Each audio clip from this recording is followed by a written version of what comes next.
Hello all, welcome back to Editorial Analysis and Answer Writing Practice Initiative at 9 p.m. Friends, if you are watching this initiative for the first time, then please watch my first introductory video which is available in the playlist to know how to participate in this answer writing program. It is open to all.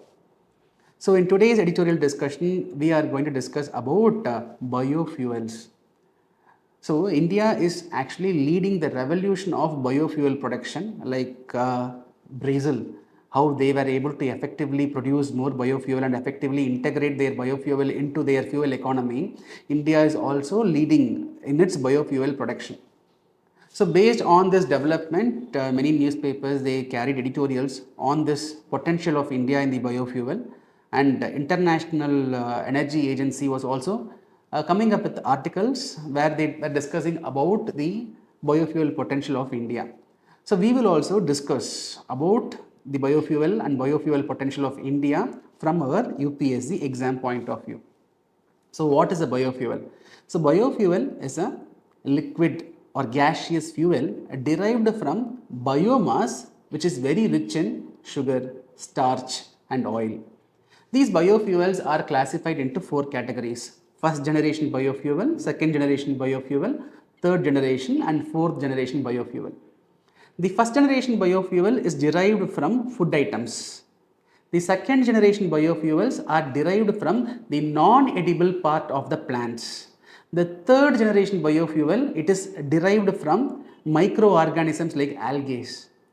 The fourth generation biofuel is derived from genetically modified crops. So crops are specifically genetically modified to increase the oil content, and when you derive the biofuel from such genetically modified crops, that is fourth generation biofuel.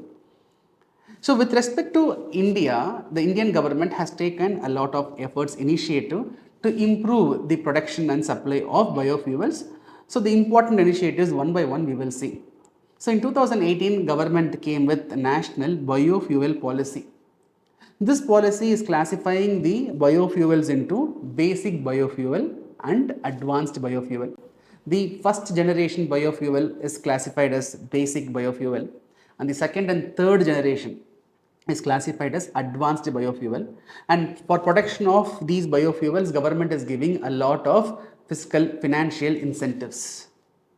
Likewise, the National Biofuel Policy also allowed the usage of surplus food grains for the production of biofuels, right? So we produce rice, wheat, whatever surplusly produced, the surplus production after getting the government's permission, which can be used for producing biofuel. Similarly, the National Biofuel Policy also came with a target for blending bioethanol with petrol. So government came with a target of blending 20% of biofuel, that is bioethanol, with petrol. Right? So this target has to be achieved by 2030 as per the original National Biofuel Policy. Government wanted to blend 20% of bioethanol with petrol. Government want to achieve this blending effectively by 2030 originally. But by 2022 only we achieved 10% blending. So government, they preponed the target.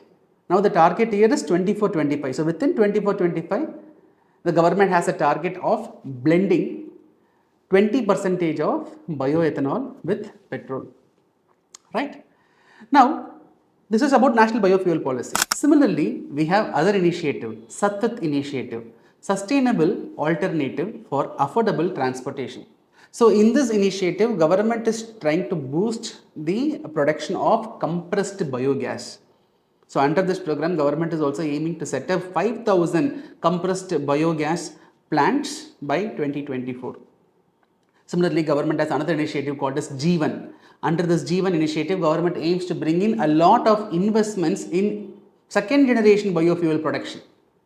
And also with respect to India, for FDI, 100% FDI is allowed, in automatic route is allowed for renewable production and distribution. And you should know biofuel comes under renewable category. So we have that FDI advantage as well. 100% FDI is allowed for biofuel production as well as distribution. Similarly, in the recent 2023 G20 summit, which was held in New Delhi, where India, USA, Italy, Argentina, Brazil, Mauritius, Singapore, Bangladesh, all came together and they formed a global biofuel alliance. Global Biofuel Alliance for promoting sustainable adoption and usage of biofuels. Right. Friends, whatever I am discussing, all the notes I will pin it in the comment section. So just listen to the content first. See, in India, every year close to 1 lakh crore worth of farm produce are being wasted because of lack of proper storage facilities. All these farm produce can be used for producing biofuel. Right. Similarly, you would have heard about stubble burning issue in the north and west part of the country where the crop residues are burnt. Now, these crop residues can be used for producing biofuel because all are part of biomass only. Right. So, we have a lot of raw materials. That's a huge potential. See, this biofuel will help us to achieve energy security. This biofuel, see, ethanol blending program we have 20% if we blend with petrol. Just imagine our import is going to reduce. When our import bill is going to reduce, our forex reserve will improve.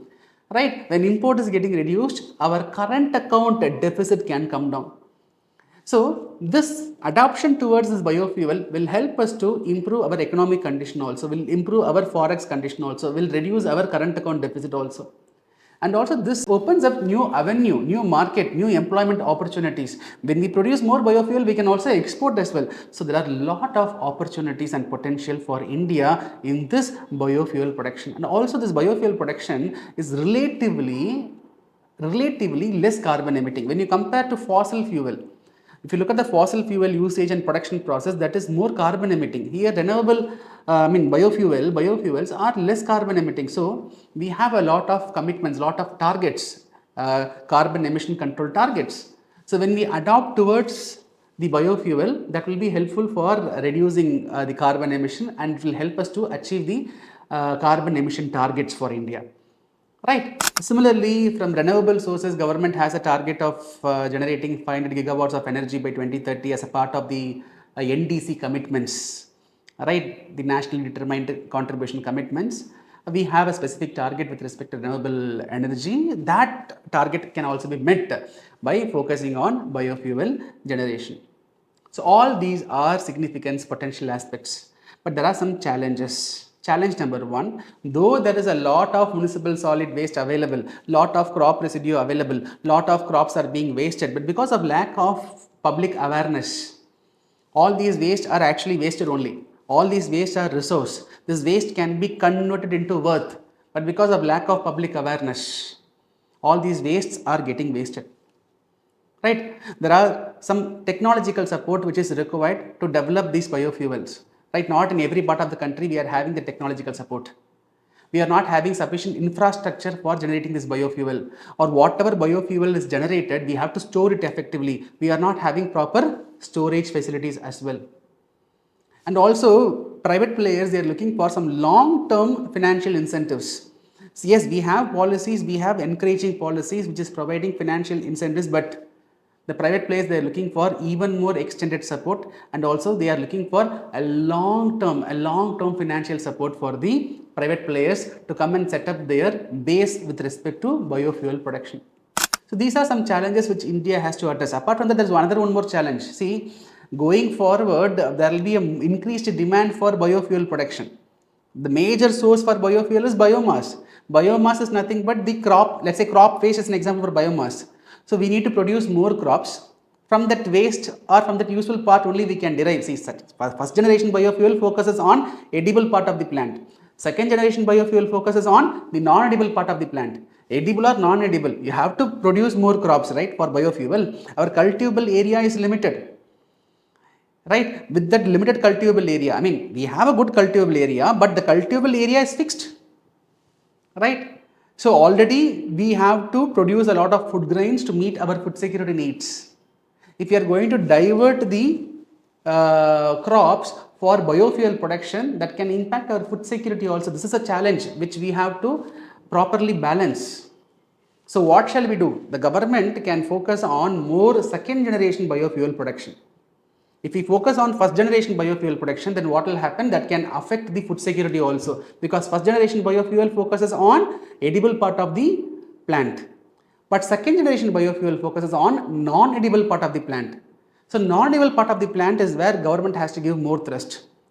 So government has to bring more private investment in the 2G biofuel. Government has to give more financial incentives for the private players who are setting up their bases in the 2G biofuel production. And government has to augment the infrastructure, storage facilities. Government has to come up with more long-term financial incentives, right? So with such kind of support, India can definitely become a champion in this biofuel production, right?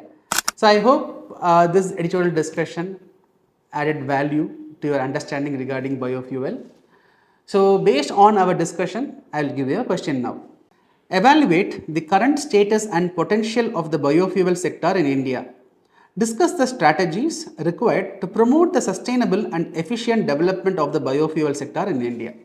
It will be a 15-marker question, so you have to write 250 words, right? So in the comment section, I have pinned the study material for this topic. When you write the answer, don't simply copy the study material content. Through the discussion, through the study material, I have given you understanding. Now you can also expand your understanding by doing your own research as well. Based on the demand of the question, you please apply the answer. Right friends, so tomorrow I will meet you with another interesting editorial discussion topic. Till then, bye, take care.